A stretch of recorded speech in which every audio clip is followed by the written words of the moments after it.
from the Philippine boxer Philippines, John Real Cuatro Alas Casimero!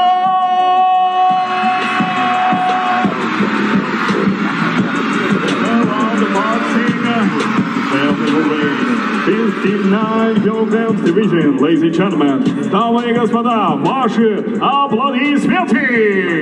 On the flame, that little boy Max got he ain't game. Watch I have $1 million in his plane. I don't go through half $1 million in his plane. I don't go through TSA to get on planes. You get pussy without Kyunosuke Kameda, binastos nga po si Janril Cuadro Alas Casimero sa kanilang final face-off, kung saan nga po gustong makipagkamay ni Casimero pero ayaw ni Kameda. Yan yung pag-uusapan natin mga boss. Pero bago yan, huwag kalimutang mag-subscribe at i-hit yung notification bell para palagi kang updated sa ating mga legit and hype na kwentuhan sa mundo ng sports. Alright, so sa nangyari nga pong final face-off, akala ko wala ng face-off mga boss dahil yung weigh-in, di ba, umiwas si Kameda. Hindi nagipag eye-to-eye contact kaya Janril Cuadro Alas Casimero. Pero dahil nga po meron palang final face-off, abay, imbis na, di ba, nag-angas ng konti pa si Kameda mga boss. Pero si Casimero, gustong makipagkamay, makipag-shake hands, 'di ba? Sa huling pagkakataon bago niya i-knock out o tapusin si Kameda. Pero nga po, ang nangyari, hindi nga po nakipagkamay si Kameda. Biglang tumalikod pa at dinedma si Casimero. So parang binastos niya mga boss si Cuadro Alas, di ba? Astig-astigan si Kameda mga boss, tapang-tapangan para magmukhang matapang. Pero wala naman palang ibubuga mga boss pagdating sa labanan, di ba? So yun yung pag-uusapan natin mga boss. Pero comment down below, ano yung masasabi nyo sa nangyari na gustong makipagkamay ni Casimero, sports lang, pero yung Kameda abay ayaw, di ba? Astig-astigan, di ba? Tapang-tapangan si Kameda mga boss. Pero tingnan na lang natin mamaya yung kanilang laban. Kung yung astig niya, pagiging matapang niya, madadala niya ba sa ring? Kasi nga po, based sa kanilang record, experiences, si Casimero po yung llamado 100%. Imbis na gusto ni Casimero lang naman ng, relax lang na labanan mga boss, o relax lang na face-off, ayaw nga po.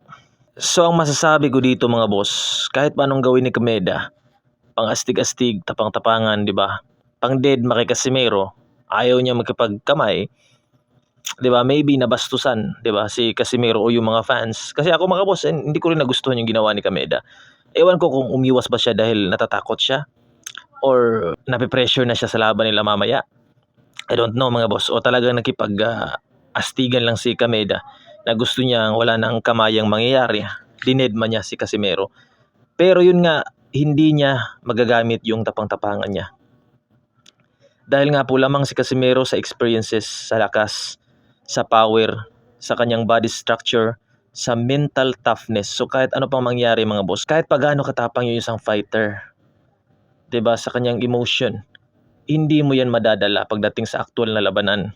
Dahil nga po mas lamang pa rin yung mas maabilidad, mas may lakas, may experiences pagdating sa labanan. Former world champion. So yung kay Kameda mga boss, maybe tapang-tapangan niya lang para tingnan siya na maangas siya, or baka maisip ni Casimero na magaling siya or talagang astig siya. Pero hindi naman yan papansinin. Wala yan kay Casimero mga boss kahit pa hindi siya makipagkamay, 'di ba? Kasi yung goal ni Casimero talaga dito, i-knock out siya. Makipagkamay man siya o hindi. So tingnan natin mamaya kung anong rounds ina-knockout ni Casimero, kasi para sa akin nag-init na siguro si Casimero ngayon mga boss. Maybe round 1, sinabi ko round 2 o round 3. Maybe round 1 na lang kay Casimero to. Hindi na niya siguro patatagalin yung laban na to dahil sa ginawa ni Kamedang, 'di ba? Ayaw makipagkamay, pang deadma sa ginawa niya mga boss. So comment down below ano yung masasabi nyo sa ginawa nga po nitong si Kyunosuke Kameda na hindi nakipagkamay sa former 3 Division World Champion na masikat pa sa kanya. Yun lang mga boss, para palagi nga updated sa ating mga legit and hype na kwentuhan sa mundo ng boxing.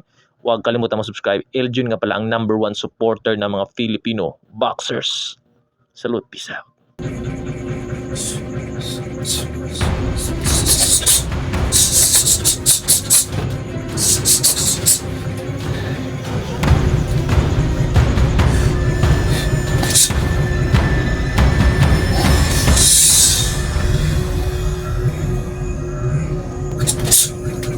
Diba?